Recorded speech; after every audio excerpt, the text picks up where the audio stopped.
Thank you, Session Chair, for kind introduction. Hello, everyone. My name is Chen-Yu, and I work under the advisement of Professor Ryan Sochol at the University of Maryland, College Park. Today, I'll be presenting a new manufacturing strategy that can serve as a unique pathway to organ-on-a-chip technologies. Much of the general public might not be aware, but we are currently living through a historic turning point with regard to pharmaceutical testing. For instance, just over a year ago, the FDA Modernization Act 2.0 became law, and for the first time since 1938, new drugs no longer need to be tested on animals in the US. Our state specifically took this a step further with a new law that went into effect just last week, which now requires animal testing labs to pay into a research fund intended to develop human-relevant alternatives to animal studies. Arguably, the most prominent such alternatives are microphysiological systems, widely referred to as organ-on-a-chip systems. It is important to note that numerous applications will benefit from organ-on-a-chip systems capable of accurately reproducing biological processes of the body. But realizing this goal will likely require advancements pioneered by the MEMS community, as one of the main barriers to progress is, fundamentally, a manufacturing one. Namely, how can we build physiologic structures at accurate length scales? To illustrate this difficulty, consider the vast biophysical sophistication of the kidney. Each nephron of the kidney consists of two main subcomponents: renal tubules, which are convoluted, permeable structures lined with epithelial cells and containing the flowing filtrate that will become urine, and peritubular capillaries, which are lined with endothelial cells and contain flowing blood.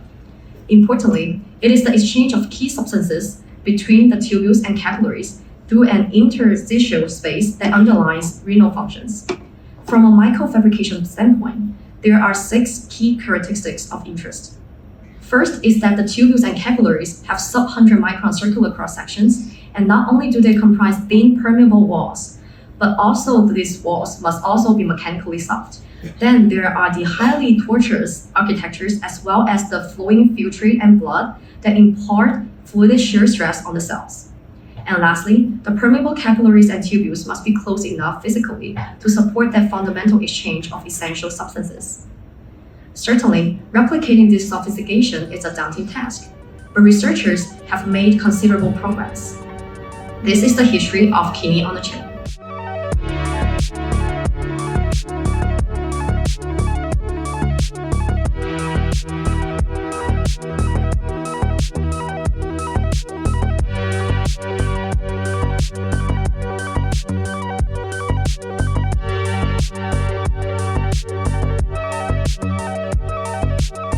There are arguably 4 main approaches for kidney-on-a-chip systems, with the first dating back to Hall's 2007 long-on-a-chip work in the Takayama group, and then his seminal science paper with Don Ingber at the Wyss Institute at Harvard, which was later adapted by Zhang to model kidney functions.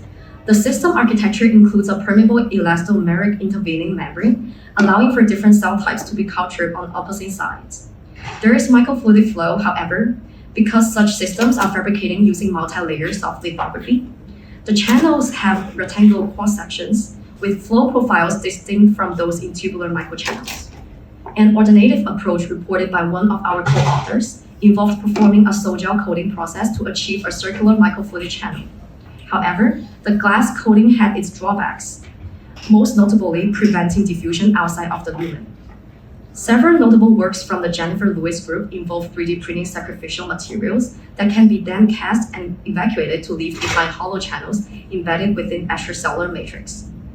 Doing so has key benefits for facilitating tubule-capillary interactions. However, the reliance on nozzle-based printing presents challenges not only for replicating in vivo tortuosity, such as fully interweaving vessels, but also for resolving microchannels with fully circular cross-sections. It's possible those challenges motivated the Lewis group and their collaborators to pivot to this last approach, which has been the most prominent kidney-on-a-chip technique in the literature in recent years. It's similar to their prior approach, but instead of using 3D printing sacrificial materials, they will be casting pins, fishing line, wires to leave behind cylindrical channels. As a result, it improves the channel's circularity while maintaining the other benefits, but the caveat is that tortuous architectures are difficult or infeasible to achieve. So if the goal of this field is to enable all of these capabilities simultaneously in an effort to more accurately mimic in vivo physiology, we propose that 3D microprinting is uniquely suited to accomplish this goal. Now there are many different types of 3D printing techniques employed by the MEMS community, and our lab logo is designed to represent the three most prevalent strategies: light-based 3D printing, extrusion or nozzle-based 3D printing, and inkjet-based 3D printing. From our group's prior experiences with multi-jet and polyjet 3D printing, the potential for tortuous architecture is definitely there. However, the feature resolutions are simply a non-starter, as they are roughly 1 to 2 orders of magnitude larger than what is needed. Consequently, our group has focused more on direct laser writing, which involves scanning a femtosecond laser within a photosensitive material and then curing the material only at designated locations via two-photon or multi-photon absorption phenomena. The major benefit is the ability to achieve submicron to micron resolution. Yet for microfluidic applications specifically, this resolution can also lead to some unintended drawbacks. For example, Marina et al. Demonstrated the use of direct laser writing for building a blood-brain barrier on the chip system, harnessing that feature resolution and geometry control to achieve arrays of cylindrical microvessels with design-based permeability. The trade-off, however, stems from these input and output ports. Specifically, it can be exceedingly time and cost intensive to use a submicron scale point-by-point routine to print the larger scale macro to micro interface structures needed to facilitate fluid loading and retrieval. To address this inefficiency, our group has reported 2 main approaches. The first is to fabricate an enclosed microfluidic system and then use direct laser writing to print the critical 3D structure directly inside of the microchip. Doing so leads to immense benefits associated with the fabrication time and cost. However, this process is essentially restricted to relatively short microstructures and is thus poorly suited for many organ-on-a-chip applications. The high restriction motivated our second approach, termed acid direct laser writing, which involves 3D printing microfluidic structures directly atop and notably fluidically sealed to macro-scale fluidic components and systems, such as glass capillaries. This strategy maintains the benefits associated with fabrication time and cost, but allows for microstructures to be printed with heights up to the millimeter and even centimeter range. For example, in collaboration with the company C-True Technology, we are leveraging this approach to enable new classes of microneedles for embryo microinjections. Recently, we extended this strategy by first using mesoscale Vat Photopolymerization 3D printing technique to fabricate a batch array of capillaries, and then using direct laser writing to print microneedle arrays directly atop each capillary. Notably, it's this combination of Vat Photopolymerization with acid direct laser writing that is the foundation of the work we are presenting today.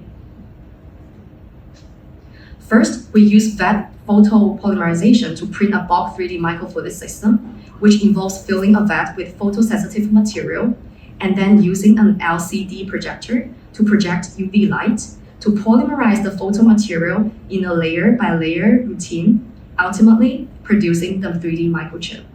The full vat photopolymerization 3D printing process that we use to fabricate 12 microchips simultaneously takes less than 30 minutes. And each microchip includes 2 input and 2 outlet macro-scale ports on the sides, with each corresponding to one of the 4 top fluidic ports. Next, photosensitive material is deposited onto the 4 top ports, and in this case, we are using a commercially available PDMS-based photomaterial. A femtosecond laser is then scanned to initiate two-photon or multi-photon polymerization and cure the photomaterial in a point-by-point, layer-by-layer 3D printing process, ultimately producing PDMS microvessels of arbitrary design that can be perfused as desired. These videos show the acid direct laser writing fabrication process atop the 3D printed microfluidic chips for 2 demonstrated examples. On the top are fully interweaving microvessels, including one with and one without pre-designed micropores. And then on the bottom are MEMS-inspired M-shaped tubular vessels that also include micropores. Micrographs of the fabrication results reveal detail for the PDMS structures, including the ability to resolve pre-designed 5-micron pores through vessel walls ranging from 5 to 10 microns in thickness. Given the importance of being able to facilitate diffusion through the permeable vessel membrane, we investigated microenvironmental diffusion phenomena as a function of inlet and outlet pressure. By applying vacuum pressure at the outlet of the 3D printed microchip, fluid flow was maintained within the vessel. Next, increasing the inlet pressure while slightly reducing the outlet vacuum led to partial external diffusion. And lastly, stopping the outlet vacuum led to considerable diffusion. This result suggests a vessel route to control diffusive phenomena.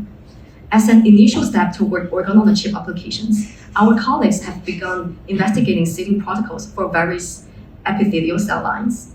It should be noted that while tortuous vessels are more physiologically relevant, they do pose a greater challenge for cell seeding than flat or cylindrical microchannels. Nonetheless, these cell seeding results serve as an important first proof of principle for the presenting strategy. Moving forward, we are working to continue leveraging this fabrication strategy for organ-on-a-chip applications, including to model the kidney with our collaborators at the Veterans Affairs Medical Center, as well as the gut with Bentley Group at the University of Maryland. But I also want to highlight a very different application with relevance to the MEMS community. In recent work led by Gabe Smith at the Army Research Lab and Nathan Lazarus at the University of Delaware, this fabrication strategy was used to achieve 3D hollow coils atop a 3D printed microchip. But in this case, the coils were then filled with liquid metal for microelectronic applications. These results highlight that the presented strategy is not limited solely to organ-on-a-chip applications.